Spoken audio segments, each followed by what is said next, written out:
I am the kid movie ninja. Hi, Internet! And welcome to Kid Movie Ninja with your hosts Fighting Leaf and Husky the Wolf. There's a lot of talk from people in my generation about nostalgia and how it's permeating everything these days. Well, that's really nothing new. Movies have been preying on folks' memories of the past since, forever. So much so that the nostalgic childhood film has pretty much become a genre of its own. And that's exactly what we've got for you guys today. Let's dust off home plate and slide right on into The Sandlot.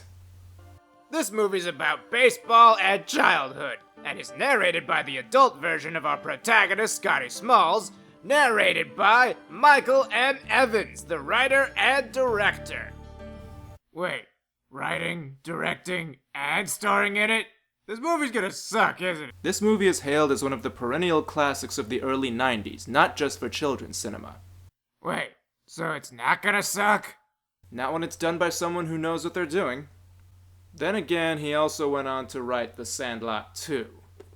And he directed First Kid starring Sinbad.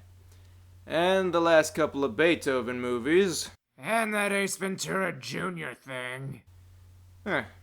Maybe we do have a reason to fear for the quality of this film. Anyway, Mr. Narrator Pants tells us all about the greatest moment in all of sports ever. The story goes that in the bottom of the ninth inning, Babe Ruth raised his arm and pointed to the center field bleachers. No one believed it, because nobody had ever done it before. But the Babe was calling his shot. And even although he'd been a hero before that, that's pretty much how he became a legend. 30 years later, it was time for a new legend to be born through a kid named Benjamin Franklin Rodriguez. Sports fans would know the name best as Dodgers player Benny the Jet Rodriguez. Like any sports fans watch our show. They're probably off watching, sports or something. When he taught me how to play baseball, and he became my best friend, and he got me out of the biggest pickle I'd ever be in. What I like about this setup is that they don't rush their pickle. Yeah, they pace their pickle. A perfectly paced pickle is paramount to perform for persnickety patrons. So the movie stops pretending to be in widescreen, and we get to meet the young Scotty Smalls, played by Tom GUIRY.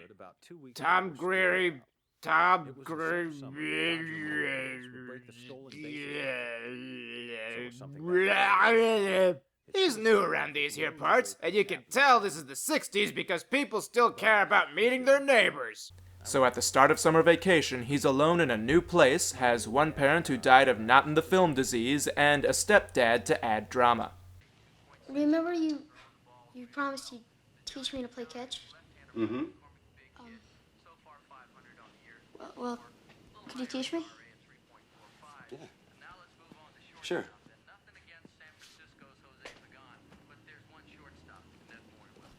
Scintillating. So Smalls heads out to the titular Sandlot for the first time and attempts to make friends with the guys.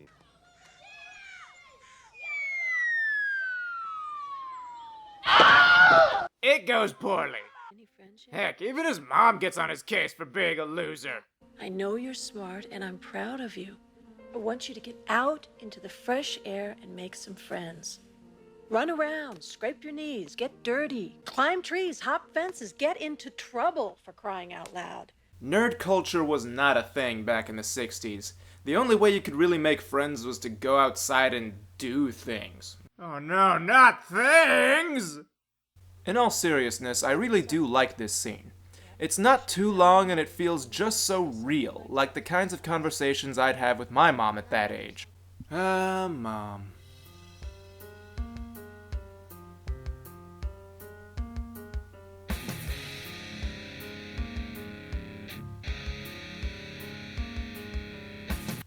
Anyway.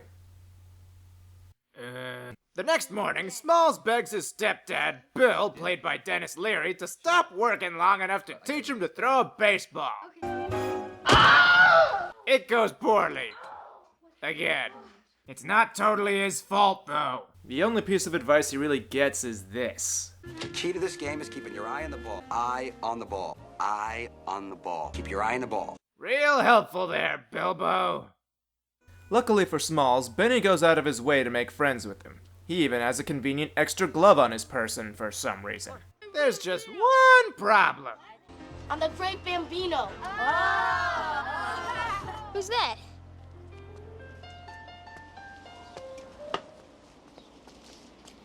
What? On him! I've never played a game of baseball in my life, and even I know who the Great Bambino. The Sultan of SWAT? Yes. The Titan of Terror. Thank you. The Colossus of Clout? The Colossus of Clout. Shut up! So he lies, says he knows him, and... That's Timmy and Tommy Timmons. Mike Squints Pelladors. Alan McLennan, we call him Yeah. Bertram Grover Weeks. Boys are gross.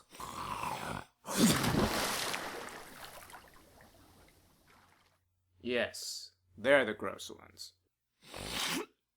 So no one is happy about having Smalls on the team, and they're not shy about letting him know. So in addition to being gross, they're also extreme jerks. It's like elementary school all over again. We never went to elementary school. We were raised by a demon. Oh yeah. Better than elementary school.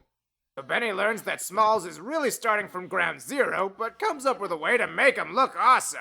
Get this, he gives Smalls some actual pointers for how to throw. Bill. As for catching, well, we all know the classic moment coming up.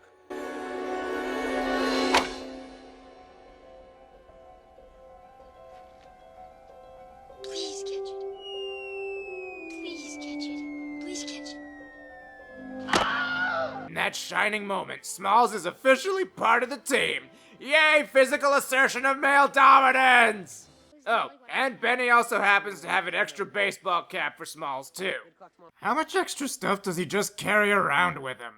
Okay, first thing you're gonna want for baseball season is your own ball to practice with. Alright, looks good to me. And you're going to want a hat to keep the sun out of your eyes. Jerry, I don't think this is gonna work. And I don't have an actual bat per se, so you're gonna have to practice with this for a while. Heck, you got a TARDIS in there, something? Also, you're probably gonna want a cup, too. Yeah, no thanks, I'll just get my own. Bye! Another thing I like is that Smalls isn't the only character they abuse. When this guy, Ham, 'Cause he's fat! knocks a ball out of the park and into the neighbor's yard, everyone jumps down his throat. Now for some super happy acting.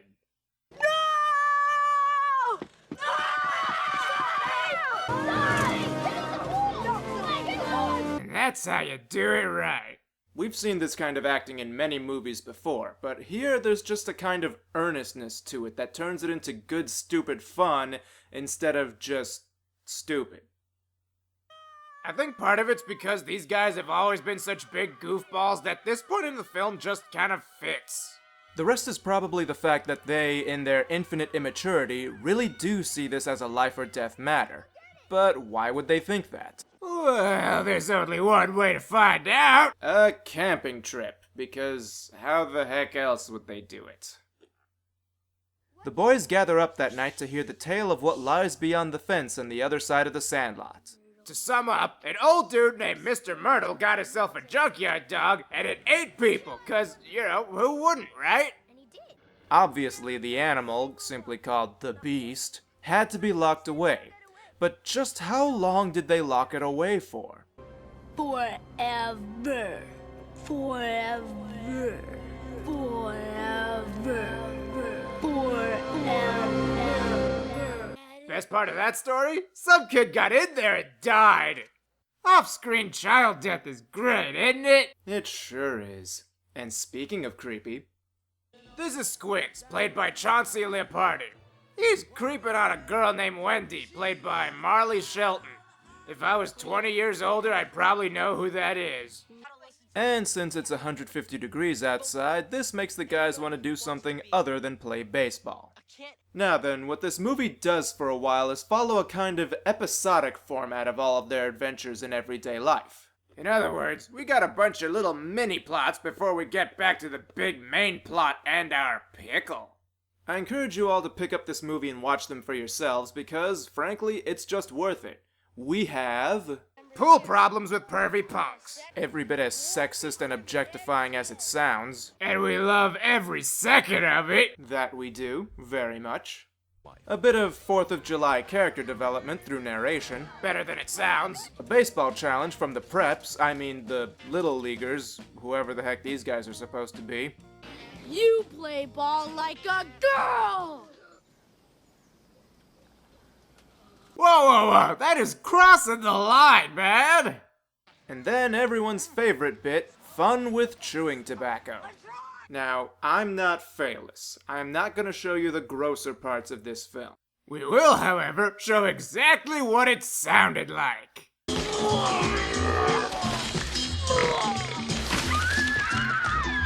For kids!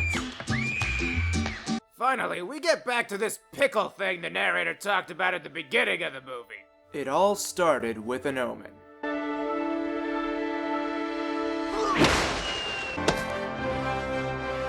All the inappropriate jokes. While knocking the stuffing out of a ball is impressive, it means that they can't play the game anymore. Don't worry, Smalls has an idea. His stepdad just so happens to have a baseball on display in his office, signed by somebody. Who cares? Playtime! All is well until Smalls hits a homer right into the neighbor's yard and into the clutches of the beast. And it's about this time that Smalls demonstrates just how ignorant he really is. 'Cause that ain't no ordinary ball. It was signed by someone kind of important. That's right, the Sultan of SWAT, The Titan of Terror. the big Bambino himself, had signed that ball, and now it's in the clutches of a monster. Oh my god, you mean that's the same guy? Yes! This is what happens when you don't clarify what you don't know. Yeah, you end up losing your stuff to a horrible man-eating monster. Or something like that. Now they have to get their ball back from the beast, but how does that go? Well, we'll tell you right now. Failure, failure, so much failure. These kids fail at everything. Building, dangling, robot mangling, beasts ready for anything. Here's a question, why rest your quest on antics when you can just ask the guy who owns the dog to go into his backyard and get your ball back for you? Mr. Myrtle's the meanest old man that ever lived. It's not an option, Smalls. Forget about it. At this rate, they've sealed their fate. And Scotty Smalls is gonna die. This is normally where I would criticize the movie for passing its characters the idiot ball, but it works here because, well, we really are dealing with a bunch of idiots. These aren't rocket scientists who should know better. These are a bunch of superstitious brickheads who, frankly, don't understand how the real world works. Even though this is a movie. Oh, it just got really meta in my head all of a sudden. Finally, though, when all seems lost, Benny Rodriguez gets a dream. Zombie! So basically, Zombie Babe Ruth, played by Art LaFleur, tells him that the only way to beat the beast is to face it head on and be awesome. Ugh. But in this bunch of losers, there's only one guy awesome enough to do that. That's Benny the Jet Rodriguez. The stage is set for the ultimate confrontation. Benny is going where no neighborhood kid has gone before. Time for awesome! It's the bottom of the ninth and we've got 2 bases loaded. Time to wrap things up. Benny hops the fence to get the ball back, which the beast seems to literally challenge him to do while being very gross about it. He succeeds and takes it back in one piece, movie's over. Benny runs some more to keep the ball away from the beast. All kinds of property damage ensues. Benny has lots of stamina. He circles back and brings the beast back to its lair, where the chase finally ends with the wall collapsing and pinning it down. Smalls and the others let it back up, earning it its friendship before the old man Myrtle, played by James Earl Jones here, steps out to check on the ruckus. Now let's pause real quick right here, because this bit with James Earl Jones is amazing for 2 reasons. First of all, I take it back. You're not in trouble. You're dead where you stand. That voice saying that line. When something so majestic tells you that it's over, you might as well just fall over dead right there. The second reason is this. Why don't you just knock on the door? I'd have gotten it for you. Yeah, that one thing Squint said was completely impossible to do. Funny what happens when you get your advice from an idiot kid with no worldly knowledge of any kind. Anyway, Mr. Myrtle apparently used to know Babe Ruth personally and offers Smalls a new, much more valuable ball than the one that got mauled by the Beast, also known as Hercules. He still gets grounded for a week for being an idiot, and the other kids went on to bigger and better things. Smalls went to announce sports, and Benny Rodriguez went on to play for the Dodgers. The end! Evaluating a classic film like this always brings with it challenges. I did notice something, however. Remember when I brought up this little point? Pool problems with pervy punks. Every bit as sexist and objectifying as it sounds. Yeah, I meant that. But here's the thing. In this movie's case, that's perfectly acceptable. The whole point of the film was to show the world the way young boys in the early 60s would have seen it. Their imaginations would have made the Beast far larger and more imposing than it really was, immature schoolyard taunts would carry much more weight, and yes, anything female was seen as a kind of other, whether it be someone who couldn't play sports or something to be ogled at and desired. That's just the way things were, and the film is smart enough to realize that these kids, while clever, are also a bunch of idiots whose perspective isn't always reliable. That very thing is part of what makes this film a classic in the first place. It feels good to review a movie again. Yeah, too bad we won't be able to do this again for a while. Yeah, that is unfortunate. So, in the meantime, please enjoy these musical credits. I missed my freaking chair! Failure, failure, so much failure. These kids fail at everything. Building, dangling, robot mangling, beasts ready for anything. Here's a question, why rest your quest on antics when you can just ask the guy who owns the dog to go into his backyard and get your ball back for you? At this rate, they've sealed their fate, And Scotty Smalls is gonna die. This is another Patreon shout to Steve Sharp and Jordan Mathis. Check out Steve Sharp's music at his YouTube channel, Sharp Rain, and if you want to get involved as well, just go to my Patreon page in the link below. Stay awesome and see you later. You're killing me, Smalls.